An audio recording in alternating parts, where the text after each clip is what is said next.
Rhea Ripley's title reign was more style than substance. When we take a look at it, she was our stepmommy. She only was there when it was convenient for her, or it was a holiday pre-show or a premium live event.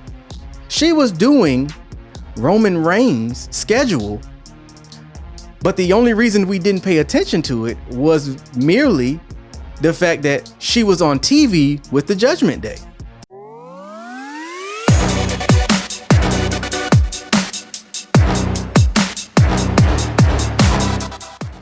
Wrestlaholics is trying to grow here on YouTube. So we have decided that once we hit our first 100 subscribers, we will be giving away $100 to one lucky subscriber.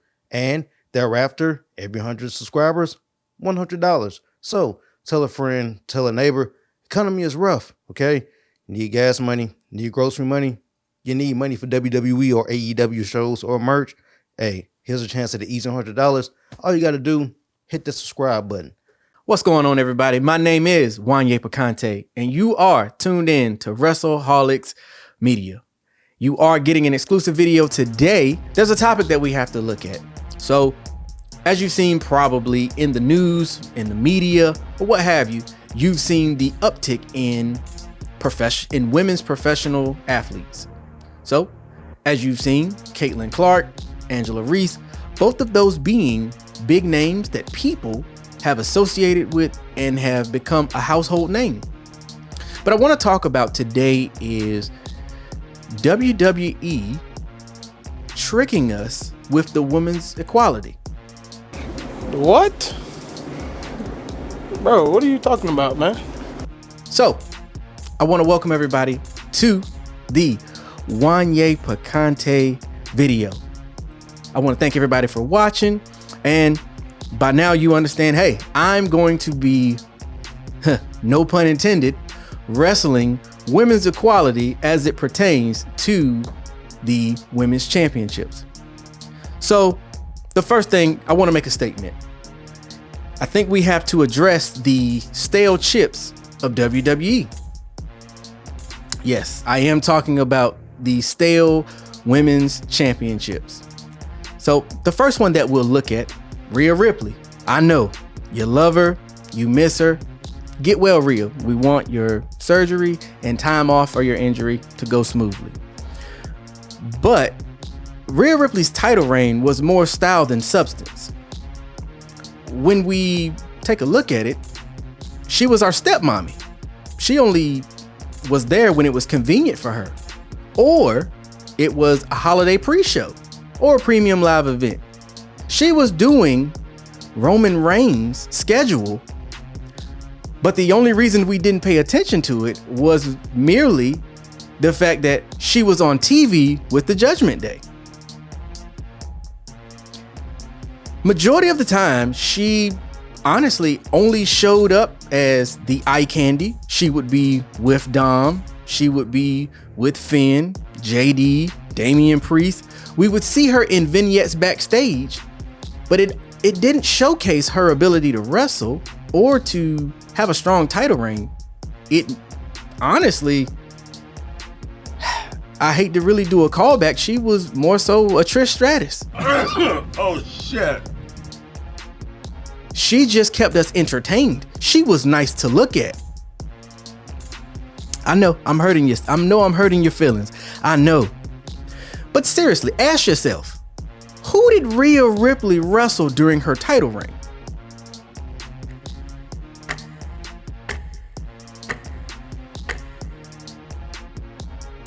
While you're thinking, don't worry, I've already got those answers. So, out of the 16 matches that she had, 6 of them were dark matches. She had 3 Raw matches and then 7 premium live event matches. She wrestled Raquel Rodriguez 4 times. She wrestled Shayna Baszler 4 times. She wrestled Natalya 4 times. She wrestled Nia Jax 3 times. Zoe Starks twice. Ivy Neal twice. She wrestled Zelina Vega in a match that Zelina Vega should have won at Backlash once. And then the most recent one, Becky Lynch, which a lot of people wanted Becky to win, but we all understand the booking is more important. That's fine. I really feel like, WWE is becoming one of the greatest magicians. It's telling us something, showing us something else, while all of the time having what we're looking at in the opposite hand. It's amazing.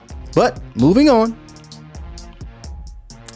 when we think about the next champion, Io Sky. Io Sky, more like Io Chicken Little, because her sky was falling. Not one time did she have a title defense that really was credible. Think about it now. She had a total of 7 title defenses. 4 of them that were on SmackDown, where she wrestled Zelina Vega, Asuka, Charlotte Flair, and Michin. She had 2 premium live events where she was in the triple threat with Asuka and Charlotte Flair.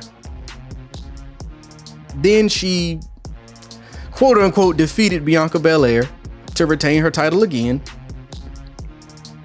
And then her last one is where she lost to Bayley at WrestleMania.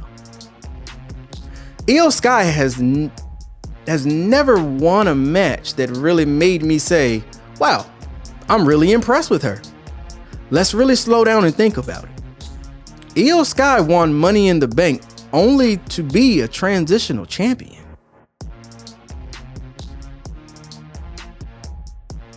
Io also had not won any matches before Money in the Bank that would really give her a credible title reign. Furthermore, sticking with the Damage Control theme, the women's tag team champions. They're a joke. Seriously. Asuka and Kairi Sane are only living off of the victories of old. They're still popular and, eye-catching because we're still reminiscing on what they did in NXT. We're still thinking about Kairi Sane as the overseas independent wrestler. Stop it. Just stop it. There's no reason to do that. And honestly, I even believe that they're going to put the tag team titles on Bianca Belair and Jade Cargill. But the issue that you run into, you have no one for them to wrestle. You have no one that you're going to put them in a feud with that I'm going to want to tune in to watch. Book it right now. The only thing they're going to do if Bianca and Jade wins the tag team championships, it's going to be a bunch of matches where they completely just run through the women's division until one of them turns on the other, which sets up the splitting of that tag team.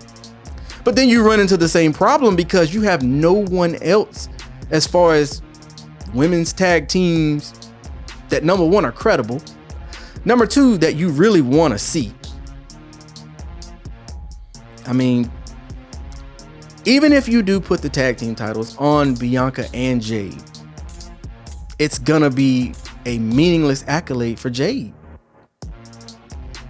And it makes no sense to waste their time, their talent, and the potential booking that you could actually build up the credibility of it. Everybody understands Bianca Belair is a household name. The EST of WWE is big time.